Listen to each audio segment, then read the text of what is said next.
اس سفر پر جانے سے پہلے ہم لوگ اللہ تعالیٰ کا کثرت سے شکر ادا کریں، اس لیے کہ یہ وہ مقدس سرزمین ہے کہ بہت سے ایسے لوگ مدتوں گزر جاتے ہیں اور تمنائیں اور آرزوئیں ان کے سینے میں ہی دفن رہتی ہے اور اس دنیا سے چلے جاتے ہیں، لیکن ان کو وہاں جانے کا موقع نہیں ملتا۔ اللہ تعالیٰ آسانی کے ساتھ اسباب مہیا کر رہا ہے، اس پر ہم اللہ کا زیادہ سے زیادہ شکر ادا کریں اور اسی کے ساتھ دعاؤں کا اہتمام ہو، اور خاص طور پر اس سفر میں 2 دعائیں کثرت سے کریں۔ ایک تو اللہ تعالیٰ اس سفر کو قبول فرمائے اور آسان بنائے۔ اصل بات ہے قبولیت، چھوٹا سا عمل قبول ہو جائے تو بیڑا پار ہے، اور بڑا سا بڑا عمل اگر قبول نہ ہو تو پوری محنت بیکار ہے اور اکارت چلی گئی۔ تو اس لیے ایک آسانی کی دعا اور دوسرے قبولیت کی دعا، اور اسی طرح اسی کے ساتھ اس سرزمین کی عظمت دل میں ہو۔ یہ کون سی سرزمین ہے؟ یہاں پر کن حضرات کے قدم مبارک پڑے ہیں، کن لوگوں نے یہاں سانسیں لی، دن اور رات گزرے، ان کی قربانیاں ان کی مٹیوں میں دفن ہیں اور آج تک اس کی خوشبو محسوس ہو رہی ہے۔ دل کے اندر ان دونوں مقدس سرزمین کے جذبہ اور اس کی عظمت دل میں ہو تو پھر اس سفر کا لطف دوبالا ہو جاتا ہے۔ اسی طرح خاص طور پر پردے کا اہتمام، خاص طور پر ہماری مستورات اس کا زیادہ سے زیادہ خیال رکھے۔ سفر شروع ہونے سے اختتام تک جتنا ہم پردے کا اہتمام کر سکتے ہیں پردے کا اہتمام ضرور رکھیں۔ یہاں پر اس کی اور زیادہ کثرت ہونی چاہیے۔ دیکھیے، عمرے کے وقت عورت کے لیے یہ ضروری ہے کہ اس کا چہرہ کھلا ہو، تو ابھی آپ کو اس کا طریقہ بتلایا گیا کہ عورت کیب استعمال کر لے اور اس کے اوپر اس کا پردہ لٹکے تاکہ دوسرے نامحرم کی نگاہ اس کے چہرے پر نہ پڑ سکے۔ بلکہ موجودہ دور کے تو بعض علماء آج کل کے فتنوں کے دور کو دیکھتے ہوئے اس میں انہوں نے اور زیادہ رخصت بھی دی ہے۔ بہرحال میں اس کی تفصیل میں نہیں جانا چاہتا، لیکن حد درجے ہم اس کا اہتمام کریں۔ اور خاص طور پر ابھی آپ سفر میں ہیں، وہاں جائیں گے، مسجد کے لیے جائیں گے، اپنے کمرے کے لیے واپس آئیں گے تو خوشبو کا استعمال بالکل نہ کریں۔ عورتوں کے لیے گھر سے باہر نکلتے وقت خوشبو کا استعمال شریعت اسلامیہ نے منع کیا ہے، یہ عام حالات میں بھی، اور اتنی سخت وعید سرکار دو عالم صلی اللہ علیہ وسلم نے ارشاد فرمائی، آپ نے ایسی عورت کے بارے میں کہا وہ زانیہ ہے۔ یہ میرے الفاظ نہیں ہیں، یہ سرکار دو عالم صلی اللہ علیہ وسلم کا جملہ ہے کہ جو عورت عطر کا استعمال کرتی ہے تاکہ دوسرے لوگ اس کی خوشبو کو محسوس کریں، اب جب وہ گھر سے باہر نکلے گی تو کتنے لوگ فتنے کا شکار ہوں گے، ان سب کو تو اس کا گناہ ملے گا، ان سب کے گناہ اس عورت کے سر پر لاد دیے جائیں گے جو اس فتنے کا ذریعہ بنی۔ تو عام حالات میں جب یہ حکم ہے تو اس مبارک اور مقدس سفر پر اس کی اہمیت اور زیادہ بڑھ جاتی ہے۔ اسی کے ساتھ ہم جب مکہ مکرمہ پہنچیں گے تو پہلی نگاہ پڑنے پر کعبۃ اللہ، علماء کا بیان ہے، ان کا یہ تجربہ رہا ہے کہ کعبے پر پہلی نگاہ پڑتے ہی جو دعا کی جاتی ہے وہ دعا قبول ہوتی ہے۔ اب سوال ہے کہ دعا کیا کریں؟ 2 ایسی جامع دعائیں ہیں، آپ پہلی نگاہ پڑتے ہی اس کو مانگیں۔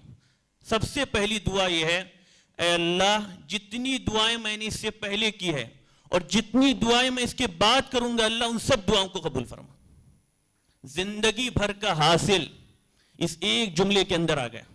ایک یہ دعا کیجئے اور دوسری یہ دعا کیجئے، اے اللہ جتنے اعمال میں نے اس سے پہلے کیے ہیں اور جتنے نیک اعمال میں اس کے بعد کروں گا، اے اللہ ان سب اعمال کو قبول فرما۔ تو ایک مختصر جملے ہیں یہ 2، لیکن پوری زندگی پر محیط ہے۔ تو خاص جتنی دیر ہم کھڑے ہو سکتے ہیں، ذرا ہٹ کر کنارے پر کھڑے ہو کر جتنی دیر ہم دعا مانگ سکتے ہیں ہم دعاؤں کے مانگنے کا اہتمام کریں۔ اپنے لیے بھی مانگے، پوری امت کے لیے مانگے اور ہر انسان کے لیے مانگے۔ اسی طرح جیسے کہ ابھی کہا گیا کہ پوری دنیا کے اندر مکہ افضل ترین جگہ، اس میں بھی مسجد حرام کے اندر کعبۃ اللہ، اور علماء نے یہ فرمایا کعبۃ اللہ میں ملتزم، یعنی جہاں پر کعبے کا دروازہ ہے جو 5-6 فیٹ اونچی 5-6 فیٹ اوپر ہے، تو جہاں کعبۃ اللہ کا دروازہ ہے یہ افضل جگہ ہے، اسی کو ملتزم بھی کہتے ہیں۔ اب آپ دیکھیے اسی رخ پر حجر اسود ہے، اسی رخ پر مقام ابراہیم ہے، اسی رخ پر بئر زمزم ہے، اور آگے بڑھیے تو اسی رخ پر مینا، مزدلفہ اور عرفات ہے۔ تو افضل ترین جگہ ہے کعبۃ اللہ کے اندر. ملتزم وہ جگہ ہے جہاں دعائیں قبول ہوتی ہے. لوگوں کے تجربات بے شمار ہیں, جو مانگا ہے ملتزم پر اللہ نے دے دیا. تو اس لیے اگر وہاں موقع ملتا ہے تو بہت بہتر, ورنہ اس سے ذرا پیچھے ہٹ کر آدمی بیٹھا رہے اور صرف کعبۃ اللہ کو دیکھتا رہے تب بھی ثواب ہے. کعبۃ اللہ ایک ایسی چیز ہے کہ اس کو صرف دیکھنا بھی ثواب ہے. اور یہ دل میں خیال کرے کہ ایک بھکاری ہے اللہ جو تیرے دروازے پر, تیرے گھر کے دروازے پر آیا ہے بھکاری بن کر, در کا سوالی بن کر, اے اللہ میری مرادیں پوری فرما. یہ جس جذبے کے ساتھ اس جگہ پر ہم جتنی دیر بیٹھیں گے اور دعائیں مانگیں گے انشاءاللہ اس کا اتنا ہی فائدہ ہمیں دنیا اور آخرت میں نظر آئے گا. اسی طرح حدود حرم یہ پورا مقدس ہے, یہ پورا محترم ہے. ابھی آپ نے سنا کہ مسجد حرام میں ایک نماز پڑھنا 1,00,000 نماز پڑھنے کے برابر ہے. آپ کو یہ سن کر تعجب ہوگا کہ یہ فضیلت صرف مسجد حرام کے ساتھ خاص نہیں ہے, پورے علماء کے صحیح قول کے مطابق پورے حدود حرم کے ساتھ یہ بات خاص ہے. جہاں بھی آپ ہیں حدود حرم کے اندر ہیں اور آپ وہاں نماز پڑھ رہے ہیں 1,00,000 نماز پڑھنے کا ثواب مل رہا ہے. کئی کلومیٹر پر حدود حرم یہ پھیلا ہوا ہے, اور اس میں پھر مسجد حرام اور زیادہ فضیلت, اور پھر کعبے کے پاس اور زیادہ فضیلت. ابھی میں نے کہا ملتزم, رسول اللہ صلی اللہ علیہ وسلم نے فرمایا تھا اس دروازے کے بارے میں, ھذا وجہ الکعبہ, یہ کعبے کا چہرہ ہے, مین گیٹ ہے, مین جگہ ہے. اسی طرح صرف نماز کا ثواب 1,00,000 نہیں ہے, جتنی عبادتیں آپ کر سکتے ہیں, جتنی قسم کی عبادتیں ہیں, ان سب عبادتوں پر اللہ تعالیٰ یہ ثواب دے گا. اور اس سے آگے بات جس کو ہمیں ملحوظ رکھنا ہے کہ حتی الامکان آخری درجے کی ہماری یہ کوشش ہو کہ ہم گناہوں سے اس جگہ پر بچنے والے ہوں, عام حالات میں بھی, لیکن وہاں جانے کے بعد اس کا اور زیادہ اہتمام ہو. اس لیے کہ علماء نے لکھا ہے قرآن مجید کی اس آیت کا حوالہ دیتے ہوئے, وَمَن يُرِدْ فِيهِ بِإِلْحَادٍ بِظُلْمٍ نُذِقْهُ مِنْ عَذَابٍ أَلِيمٍ, جو وہاں ارادہ بھی کرے گا ہم اس کو دردناک عذاب کا سزا چکائیں گے. کہ وہاں صرف گناہ کے ارادے پر بھی گناہ ملتا ہے عام حالات کے اندر, اور عام سرزمین کے ساتھ یہ حکم نہیں ہے. آپ یہاں پر ہے, گناہ کا ارادہ ہو رہا ہے, میں گناہ چھوڑ رہا ہوں تو اس پر ثواب مل رہا ہے, اور گناہ کے صرف ارادے پر گناہ نہیں ہو رہا ہے, لیکن وہاں ثواب جس طرح ڈبل ہے, دگنا ہے, اسی طرح گناہ بھی اور صرف ارادے پر بھی مل سکتا ہے. اسی لیے آپ دیکھیے امام ابو حنیفہ رحمۃ اللہ علیہ فرماتے تھے کہ مکہ مکرمہ میں مستقل قیام میں خلاف اولا سمجھتا ہوں, اس لیے کہ آدمی وہاں مستقل اگر قیام کرے گا تو وہ عظمت اس کے دل میں پھر باقی نہیں رہے گی. اسی لیے آپ دیکھیے مکہ مکرمہ کے اندر صرف 53 صحابہ کی قبریں ہیں, مدینہ منورہ میں تو 10,000 ہیں, اور یہاں صرف 53 صحابہ کی قبریں ہیں. آپ کوشش کیجئے مکے کے قیام کے دوران اس قبرستان جس کو جنت المعلی کہتے ہیں اس کی بھی زیارت کرنے کی کوشش کریں. اسی طرح ہم کوشش یہ کریں کہ 14 اور 15 دن کا پیکج ہوتا ہے, ہر دن کا ہم ایک نظام الاوقات مرتب کریں. کوئی بھی کام جب صحیح طریقے سے ہوتا ہے, منضبط ہوتا ہے, تو چیز قابو میں آ جاتی ہے. ہم لوگ اپنا ایک ٹائم ٹیبل بنائیں, ہم میں سے ہر ایک اپنا ذاتی, مثال کے طور پر ایک دن میں اتنے پارے قرآن مجید کی تلاوت کروں گا.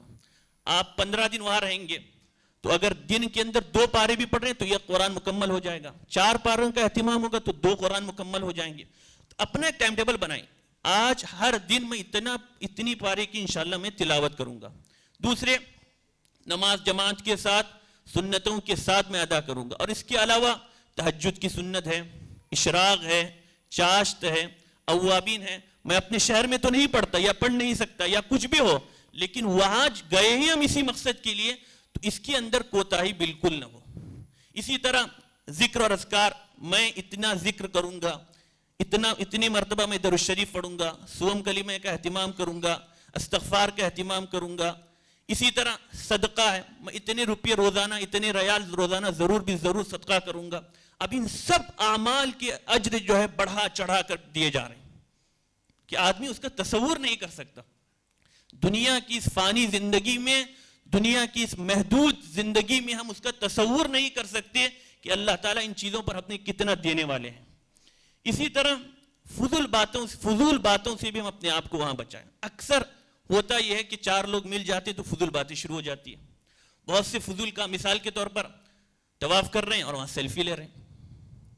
ایک نشہ ہو گیا، یہ ایک بیماری کی طرح ایک بیماری عام ہو گئی ہے. ہر کوئی طواف کرتے وقت سیلفی لینا کس قدر بیوقوفی کی بات ہے، کوئی سمجھ میں نہیں آنے والی بات ہے. کہاں کس چیز کا ہم طواف کر رہے ہیں، کہاں کھڑے ہیں، کون ہمارا رب ہے. کعبہ سینٹر ہے، وہاں سے پوری دنیا میں رحمتیں عام ہوتی ہے. جغرافیائی اعتبار سے بھی سینٹر ہے اور ہماری روحانی اعتبار سے بھی وہ سینٹر ہے. وہاں سے رحمتی پوری دنیا میں، جیسے پاور ہاؤس ہوتا ہے وہاں سے بجلی سپلائی ہوتی ہے، تو وہ پاور ہاؤس ہے ایمانی روحانی، اور وہاں طواف کر رہے ہیں، سیلفی لے رہے ہیں. ہمیں اتنا ہی شوق ہے تو مکمل ہونے کے بعد، سب مکمل ہونے کے بعد کیجئے. اللہ کے لیے ہم لوگ طواف کرتے ہو. اسی طرح روضہ اقدس صلی اللہ علیہ وسلم کے پاس جا رہے ہیں. کن کے پاس جا رہے ہیں بھائی؟ دنیا میں ایک معمولی کسی بزرگ کے پاس جاتے ہیں کہ آدمی کے پاس جاتے ہیں، ہم کتنا ان کا احترام کرتے ہیں. کس بزرگ تو چھوڑیے، ایک عام انسان کے پاس، ایک دنیاوی کسی عہدے پر بیٹھے ہوئے انسان کے پاس، ایک معمولی حکومتی افسر کے پاس ہم جاتے ہیں تو کس قدر اس کے پروٹوکول کا ہم خیال رکھتے ہیں، کیسی عظمت اور ہیبت ہمارے دل میں ہوتی ہے. ہم کس در پر جا رہے ہیں جس سے اللہ کے بعد، کسی شاعر نے کہا تھا، بعد از خدا بزرگ تو یہ قصہ مختصر، اللہ کے بعد اگر کسی کا مقام ہے تو سرکار دو عالم صلی اللہ علیہ وسلم کا مقام ہے. ہمیں اللہ نے وہ سعادت دی ہے کہ ہم جیسے غریب، ہم جیسے فقیر، یہ اس دل کے اندر اس خیال کے ساتھ وہاں حاضر ہو کہ ہم کس کے در پر جا رہے ہیں. ایک طرف خوف بھی ہو، ڈر بھی ہو، اور ایک طرف امید ہو کہ اللہ نے جیتی جی دنیا کے اندر اس جگہ پہنچا دیا ہے. یقین ہے اللہ اپنی رحمت کے ساتھ کل آخرت میں بھی بلند مقامات سے نوازے گا. تو دونوں جذبات دل میں ہو، ڈر بھی ہو اور امید بھی ہو. اسی طرح مدینہ منورہ کے سلسلے میں ایک واقعہ مجھے یاد آ رہا ہے. دارالعلوم دیوبند کے ایک بہت بڑے عالم دین تھے، انہوں نے اپنا عجیب و غریب واقعہ لکھا ہے. ذکر آ گیا، میں آپ کو سنانا چاہتا ہوں. انہوں نے لکھا ہے کہ ایک مرتبہ حج کے سفر پر گئے، اور اس زمانے میں وہاں دولت کی وہ ریل پیل نہیں تھی، پیٹرول اور تیل اس وقت وہاں نہیں نکلا تھا، اس لیے بہت غربت عام تھی، حاجیوں کو لوٹا جاتا تھا، آخری درجے کی غربت تھی. تو وہ گئے حج کے لیے، کھانا کھا رہے تھے، اور کھانے کے بعد بچا ہوا کھانا ایک جگہ پھینکنے کے لیے وہ گئے. اور جب انہوں نے بچے ہوئے کھانا اور بچی ہوئی روٹی کے ٹکڑے پھینک دیے، ایک بچہ آیا 8-10 سال کا، اور اس ٹکڑے کو لینے لگا اور گھر جانے لگا. مولانا نے جب اس منظر کو دیکھا کہ مدینے میں یہ غربت کہ 8-10 سال کا ایک بچہ روٹی کے ٹکڑے جو پھینکے گئے اس کو اٹھا کر گھر میں لے جا رہا، اس کو بلایا، بیٹا تمہارا نام کیا ہے، تمہارے والد کون ہیں؟ تو معلوم ہوا وہ بچہ یتیم تھا. تو مولانا کو بہت افسوس ہوا. تو مولانا نے اس کو اپنے پاس بٹھایا، بڑی محبت سے باتیں کی اور کہا بیٹا ایک کام کرو، میں تم کو اپنے ملک ہندوستان لے کر جاتا ہوں، وہاں بہت بڑا ادارہ ہے دارالعلوم دیوبند، میں وہاں تم کو پڑھاؤں گا، تمہارے کھانے کا انتظام کروں گا، ہر چیز میں تمہاری فکر وہاں کروں گا، بس تم میرے ساتھ چلنے کے لیے تیار ہو جاؤ اور اپنی ماں سے اجازت لے کر آؤ.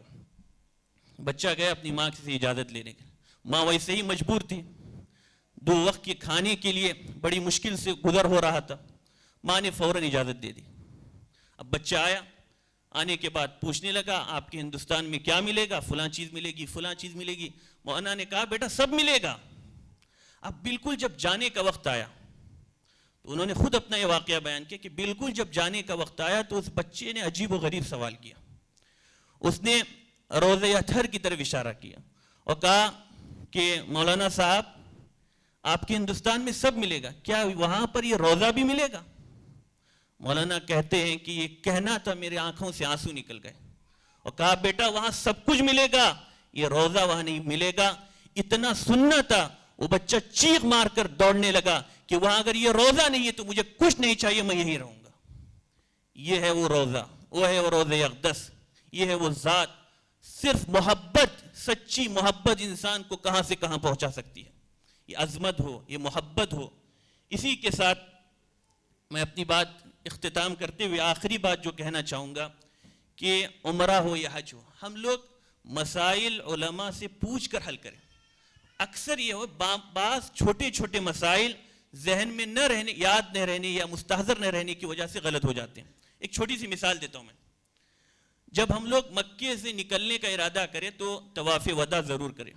طواف وداع کہتے ہیں آخری طواف، بالکل آپ ابھی مکے سے نکل رہے ہیں تو آخر میں جا کر ایک طواف کرنا، اس کو کہتے ہیں طواف وداع۔ بہت سے لوگ یہ کرتے ہیں کہ جب جانے کا دن ہوتا ہے تو آخری عمرہ کر لیتے ہیں، تو طواف کر لیا، سعی کر لی، اب صرف بال کاٹنے کا مسئلہ ہوتا ہے۔